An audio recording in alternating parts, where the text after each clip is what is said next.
little oxpecker hanging off him. We've seen oxpeckers on many different species, and as long as the food is there for the oxpeckers, they will be feeding. And they will normally feed on a lot of the parasites and, you know, remove a lot of the parasites. But if the animal does have an open wound, as I've always said, I've seen them not being as effective as the animal would like, because most of the time I suppose you're getting your parasites removed, but if you've got an open wound, the oxpeckers actually have a tendency to keep it open a bit longer than it should.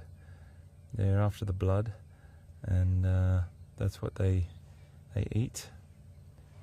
Got a giraffe just moving through a little bit further over here. Impalas grazing.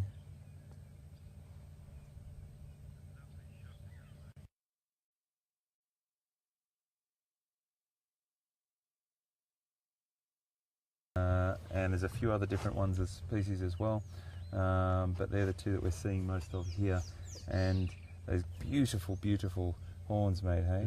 Do you believe that 180 centimetres, I think it's 180, it's around there, if my memory serves me right, but 180 centimetres, 72 inches? Nearly 6 foot. Yeah. Well, just under 2 meters. Yeah. No, just over 6 foot. Which is extraordinary. Yeah, taller than me anyway. I think it's a good time for you. I think it's a good time for Alex to tell you. I'm going to ask you a question, mate.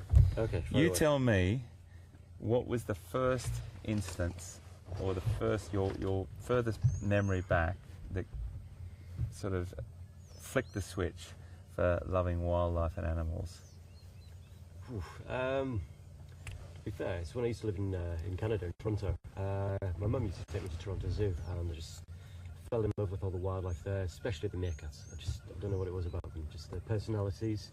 Obviously I like seeing the larger animals, the lions, the polar bears and things like that, but yeah, it was trips to Toronto Zoo was the first step. Then when we moved to the UK, did quite a lot of courses with volunteer projects in the UK, going to Scotland, a bit of land conservation, land management, and then from there,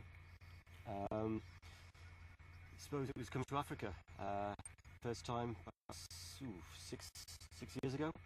Looking at projects